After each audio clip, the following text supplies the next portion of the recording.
Olá! O governador Romeu Zema liberou o uso de força para a reintegração de posse do acampamento Quilombo Campo Grande, no sul de Minas Gerais, deixando diversos feridos. Confira também no programa o envolvimento de Eduardo Bolsonaro no dossiê com dados de centenas de opositores do presidente Bolsonaro. E na entrevista central, o secretário da Saúde do Rio Grande do Norte, Cipriano Maia, fala sobre como o estado conseguiu reduzir os casos de coronavírus. A Central do Brasil está começando.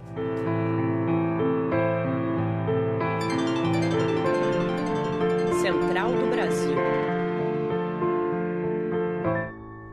Nesta sexta-feira, a Polícia Militar avançou de forma violenta sobre as 450 famílias do acampamento Quilombo Campo Grande para encerrar a ação de despejo que durou 3 dias. A reintegração de posse foi executada a mando do governador de Minas Gerais, Romeu Zema. Amanhã começou com uma intimidação aérea, na qual o helicóptero da polícia voou baixo e levantou a fuligem provocada pelo incêndio criminoso, para forçar a desmobilização. De tarde, o governador Romeu Zema liberou o uso de força, iniciando o despejo após a retirada da imprensa que estava no local. Cenário de guerra! Cenário de guerra! Cenário de guerra aqui em Campo do Meio. O governador Zema promove despejo violento contra as famílias.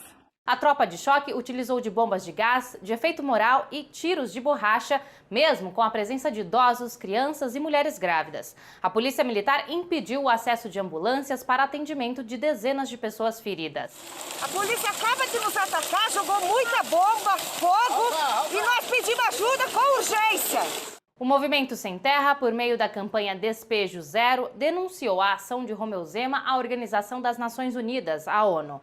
Advogados também entraram com pedido de reversão da ordem de despejo junto ao Superior Tribunal de Justiça. Miguel Stedley, editor da newsletter Ponto, traz reflexões sobre como as elites se unem para avançar em pautas de seu interesse. Vamos para o embarque imediato. Embarque imediato. Quando o bolsonarismo chegou ao poder, ele se parecia muito mais com uma grande coalizão antipobre. Lá estava a Operação Lava Jato, capital financeiro, os militares, a base conservadora das igrejas neopentecostais. E nesses quase 2 anos de governo, é curioso como eles têm formado uma unidade, uma simbiose entre esses setores. Por exemplo, as Forças Armadas. Não é apenas Carlos Bolsonaro ou Ernesto Araújo que tem Olavo de Carvalho como leitura de cabeceira. Muitos generais acreditam que nós estamos vivendo uma guerra cultural que ameaça as bases da sociedade ocidental. Além disso, parece que a convivência com Paulo Guedes e com a Faria Lima também tirou dos quartéis qualquer tipo de propostas de soberania na economia ou de desenvolvimento nacional que tenha o Estado como agente. Como nós podemos perceber pela declaração do general Hamilton Mourão nessa semana de que caberá à iniciativa privada o desenvolvimento da Amazônia. E se nós considerarmos que a Amazônia sempre foi a joia da coroa das Forças Armadas brasileiras, essa declaração ela tem um peso muito grande. Esse não é o primeiro momento na história do Brasil, obviamente, que capital financeiro, militares, com discurso conservador e vassalo dos Estados Unidos chega ao governo. Nós tivemos 21 anos de ditadura militar exatamente nessas bases. Mas é bom a gente lembrar que essa ditadura não caiu só pela incompetência da tecnocracia militar ou da tecnocracia do sistema financeiro. Ela caiu graças às manifestações, a milhares de greves e de manifestações populares que nós tivemos desde 78 até as diretas já. São elas que são capazes de fazer essas transformações e não a incompetência por si só de militares e do sistema financeiro. O dossiê elaborado pelo Ministério da Justiça e Segurança Pública com o nome de quase 600 pessoas opositoras ao governo Bolsonaro poderá ser investigado pela Polícia Federal. A decisão será proferida pelo Supremo Tribunal Federal na próxima semana. A Justiça de São Paulo apura se o documento com mais de 200 páginas foi produzido utilizando o equipamento público da Assembleia Legislativa do Estado. Vamos acompanhar a reportagem de Camila Piacese.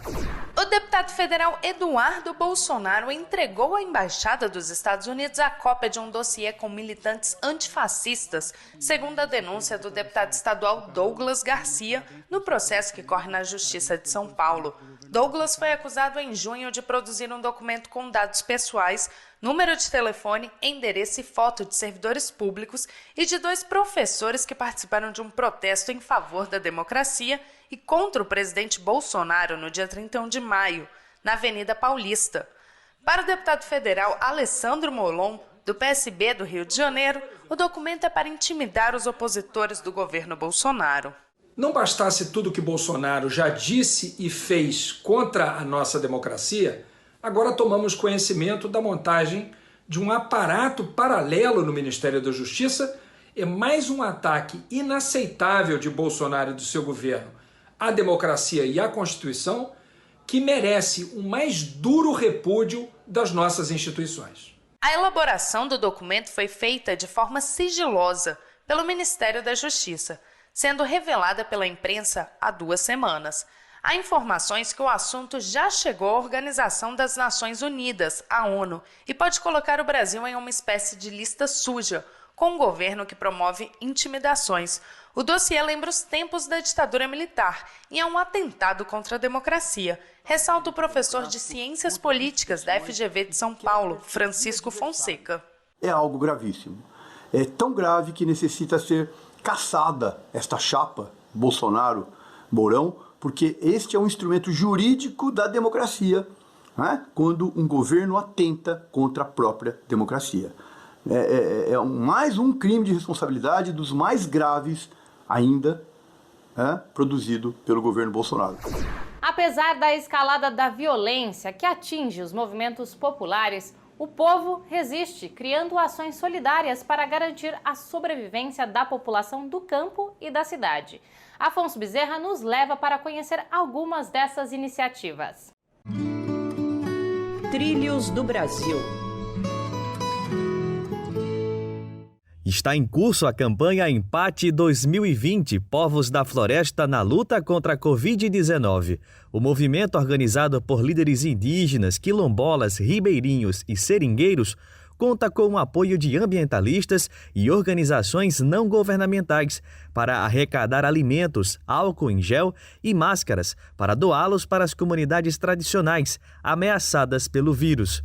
A ativista socioambiental Ângela Mendes explica o objetivo da campanha. O objetivo dessa campanha é exatamente ajudar um pouco mais de 3.600 famílias, né, no apoio ao combate à Covid-19 em seus territórios. O Empate 2020 recria a histórica Aliança dos Povos da Floresta, o movimento que uniu indígenas, seringueiros e quilombolas nos anos 80 na luta contra o latifúndio e pela redemocratização. A recriação da aliança está ligada à resistência aos desmandos do atual governo, como pontua Ângela Mendes. Então é tudo muito temeroso o que a gente está vivendo. E a aliança, ela vem nesse sentido de unificar exatamente, né, essas forças, essas pautas. Em Pernambuco foi lançada a Rede de Bancos Populares de Alimentos, que faz esta união solidária entre campo e cidade. Os bancos recebem os alimentos produzidos por famílias do semiárido e do agreste e redistribuem nos territórios do Recife e da região metropolitana. Na primeira semana de atividade, já foram doadas 10 toneladas de alimentos.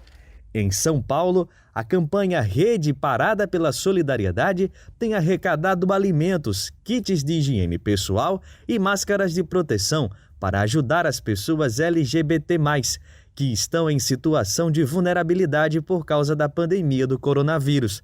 Quem quiser apoiar a campanha, basta entrar em contato pelo e-mail solidariedade@paradasp.org.br. Em reunião com a Organização Mundial de Saúde, o ministro da Saúde interino, Eduardo Pazuello, evitou falar nos 105 mil mortos por coronavírus no Brasil. Em alguns estados, felizmente, as ações responsáveis dos governos permitiram a diminuição nos casos. Um exemplo é o Rio Grande do Norte.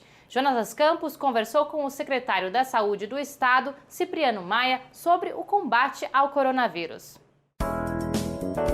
Entrevista Central. Olá, a nossa entrevista central de hoje é com o secretário de Saúde do Estado do Rio Grande do Norte, o médico Cipriano Maia. Doutor, obrigado pela sua participação e disponibilidade. Secretário, como está o controle da pandemia do coronavírus no estado do Rio Grande do Norte? Nós hoje enfrentamos uma situação de mais conforto, temos uma situação de declínio já no número de casos e óbitos e, consequentemente, uma diminuição também na ocupação de leitos, mas ainda numa situação de muita vigilância e atenção para evitarmos uma possível segunda onda. O estado do Rio Grande do Norte foi um dos que chegou a um colapso na rede pública de atendimento. Em sua avaliação, quais foram as razões para a estabilização desse número no estado? Primeiro, o Rio Grande do Norte começou desde cedo, em março ainda, a política de isolamento social através de vários decretos governamentais que depois foram secundados com o Pacto pela Vida, conduzido pelo governo, mobilizando os prefeitos, os municípios, a sociedade civil, e com isso a gente conseguiu conter os índices de transmissibilidade e, evidentemente, com a imunidade coletiva que foi ocorrendo, propiciou esse efeito de você ter uma queda a partir de um certo pico que ocorreu fim de junho, meados de julho. E, secretário, há alguma possibilidade do retorno de medidas mais restritivas? No momento, não. Nós temos um comitê científico que vem monitorando os dados, periodicamente, com análise epidemiológica, análise dos índices de transmissibilidade, da taxa de ocupação de leitos. Ocorreu uma expansão da epidemia para algumas regiões do interior, mas que também já vem sendo estabilizada, e no momento nós não vislumbramos isso, mas é uma epidemia que, dependendo do aumento da circulação das pessoas, poderemos ter sim necessidade de adotar novas medidas restritivas. O Nordeste é a única região do Brasil onde todos os estados estão ou em estabilidade ou em declínio de mortes e de contágios. O senhor faz uma relação direta da criação desse comitê científico pelos estados do Nordeste?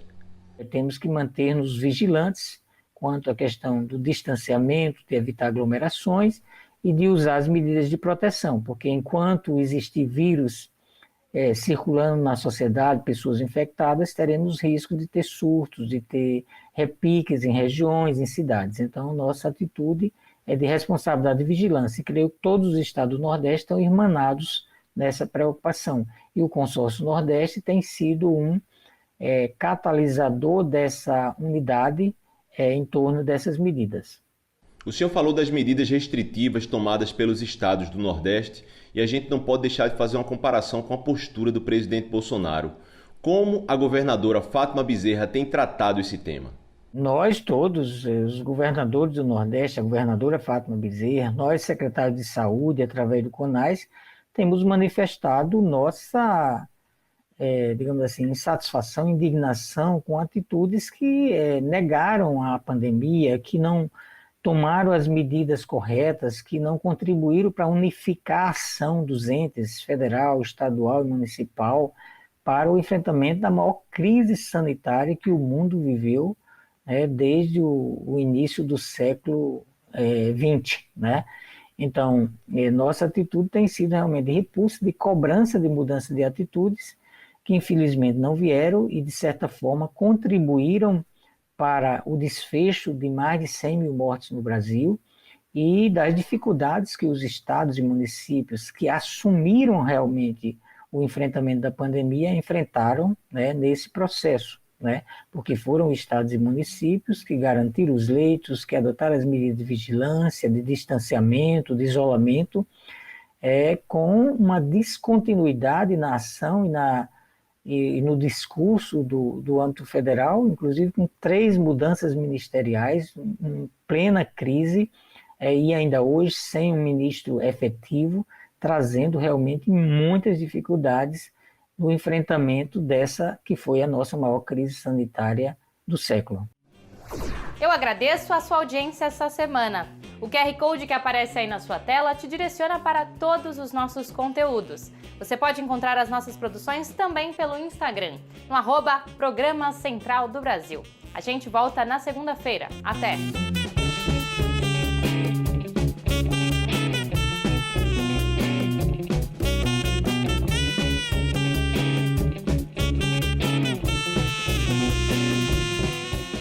Central do Brasil, a rede de comunicação dos movimentos populares.